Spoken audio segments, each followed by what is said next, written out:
dias, and welcome to South Texas College. As I look around, what a great group. Phenomenal audience. I can see we're practically full. Not surprised, because again, this is because of you. You have made this possible. The recognition of what higher education plays in the workforce and the economic future of the Valley. Speaking of the Valley, I wanted to give you a quick history. I remember when I arrived, and by the way, I'm not from Laredo, but when I arrived there 9 years ago as president, people keep on saying, "Did you go back to Laredo?" No, I don't even know where it is anymore. I need to tell you, yes, Laredo is definitely the largest, most important port of entry. It is a tremendous growth and at the global perspective. But I remember I was at a meeting over there with all the economic development people, the mayor, well, one mayor, one county judge, a lot different work over there. But it's a big region. And they were telling me how great they are because of the economic, the growth of the transportation, the trade. And I remember that was my first year back in 2016. And so I said, okay, but what are you all economic doing about this whole trade? What are you doing about it? That's what matters. And oh, and by the way, I noticed, I told them that you all don't consider yourself part of the RGV. Why is that? No, we're not part of RGV, we're separate. And I thought that was unusual that they did not consider themselves part of the Rio Grande Valley. And I said, well, you know what, that's unfortunate. Because, and they said, oh, because there's a whole bunch of small little towns, a whole bunch of rural cities. I said, really? Okay. And then I said, well, let me tell you, I'm from the Valley, and those little rural cities that you call, one of these days, they're going to unite. They're going to work so closely as a region, and then you better watch out. That's what's going to happen. And I see that here today. That day has arrived. It's happened the past few years. And I'm so glad we have the leadership here with Judge Cortez and all the other people here that we have united. And now's our time to shine as a big region. And eventually, other parts of South Texas will consider themselves and willingly and open arms to be part of the RGV. So again, I wanted to share that with you.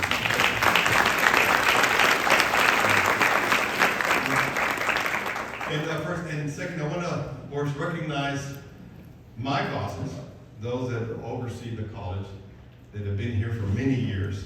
By the way, we just, as you know, celebrated our 30th year anniversary.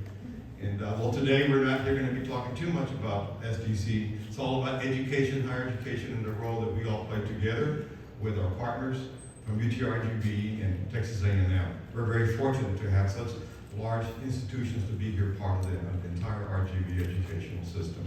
But anyway, my trustees, I'd like to begin with Dr. Alejo Salinas, trustee.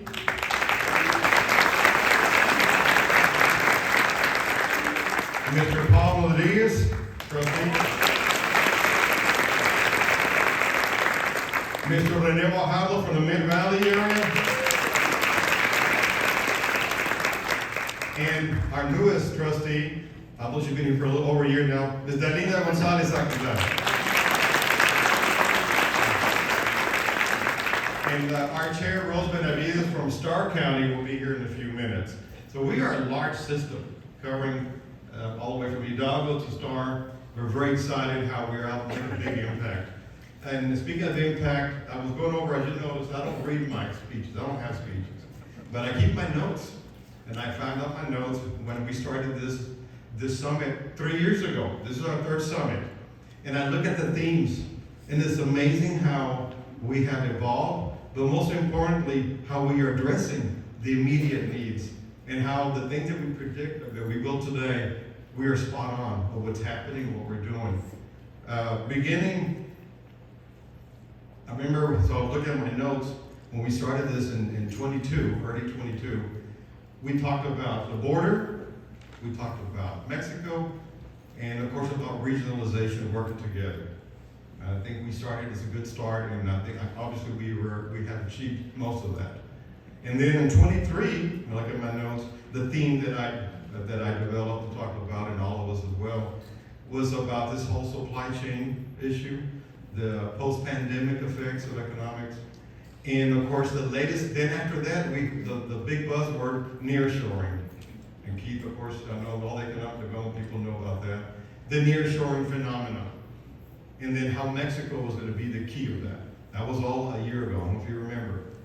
And then I'm looking at now. What is now going to be the theme? What is the opportunity, the big buzzword? And clearly, of course, we see that technology, and especially AI. AI is going to be the big player now. The key is, like I told Loretta, what are you going to do about it? And so that is the key of AI, artificial intelligence. And unfortunately, we have our deans here, administration, faculty. They're already incorporating all the AI components and how that's going to affect our learning, our students, our economic developers. And now we're going to be putting that together, but I can't wait till a year from now, we're already going to have results. And speaking of results, I know that my good friend Richard Cortez, he's going to give you a handful or earful of what needs to, from our perspective, we had a long meeting last week, that we need to narrow down. I think we're doing great. We know that the key, the imperative is higher education. But now, what are we going to do about it? We have the great institutions, universities and colleges, and we're going to have to now incorporate, well, what skills are needed, what specific skills we're going to have to pursue are needed by industry, and what skills are we going to incorporate into our curriculum. So we don't want to be trying to reinvent the wheel, but work and expand and attract the companies that actually need these skills. And of course, the hardcore skills that we all know in general have been creative thinking, analytical thinking, and technology leadership. Those three is the one that here at STC, and I know at the university as well, are incorporated. But now we have to go even deeper. We're going to be talking about that here throughout the day. What other specific skills is the industry looking for? And of course, we are as I mentioned always over and over, we are in an incredible location in South Texas with the growth taking place, the demographics. I know our commissioner is going to be talking about that. They're very fortunate. They're having the Commissioner of Higher Education. And you're going to be learning a lot about that and how our performance metrics, the community colleges role. But as I mentioned, that now's our time, and higher education has played a critical role. And there's four components that play in this role of economic development, and this always has been, and it will continue, but we're going to have to use it very cleverly.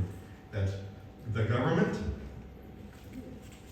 then of course higher education, the universities and the colleges, the nonprofits, number three, all the chambers, economic development entities, and four, most importantly, the private sector. With all of those together, we're going to have to continue working and leveraging. And we can't be dependent too much on the private sector because we want them to invest in infrastructure, and they're taking the big risk. We have to remember that. So we're going to have to step up even more to support the private sector to grow because they're taking the risk.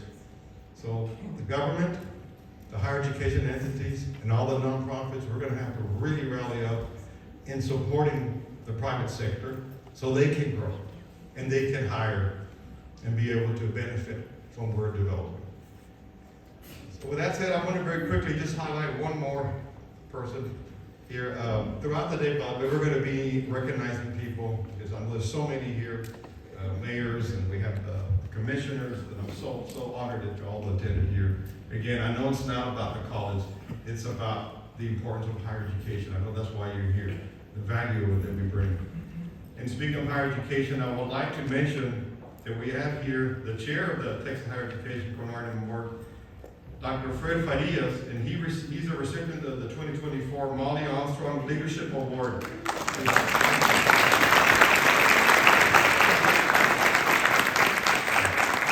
Thank you, Dr. Farias. We're very fortunate that he's here in the Valley and a local person that is, again, being part of South Texas region. And back to when, I can't wait to go back to Laredo if they invite me again. And I'm going to say, remember those small little rural towns you said that they're all spread out? Well, just the sales taxes alone, I was talking to our good mayor here, the sales taxes alone of McAllen, that one little rural town, That the sales taxes alone in McAllen are twice of the entire county of Webb and Laredo.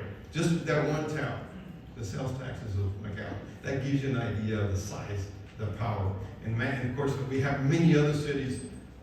I'm not going to even try to go there, and I know the judge knows about it. He keeps on reminding me. In Hidalgo County alone, we have over 25 municipalities, and then in the entire region is over 30-something municipalities. Okay, 30. So you can imagine that makes a big difference. And then we have over 23 independent school districts. And then I can go on and on with the chambers and the economic development entities. All of these playing a huge role. And I know that today we're going to have a robust dialogue, bringing all this together, and being able to have a succinct target, a strategy. So next year, I can't wait how we're going to be able to flourish and be able to implement these recommendations. So with that said, we have a quick video. I know we're going to be showing, and this is on our technology, South Texas College technology programs and apprenticeships. Please.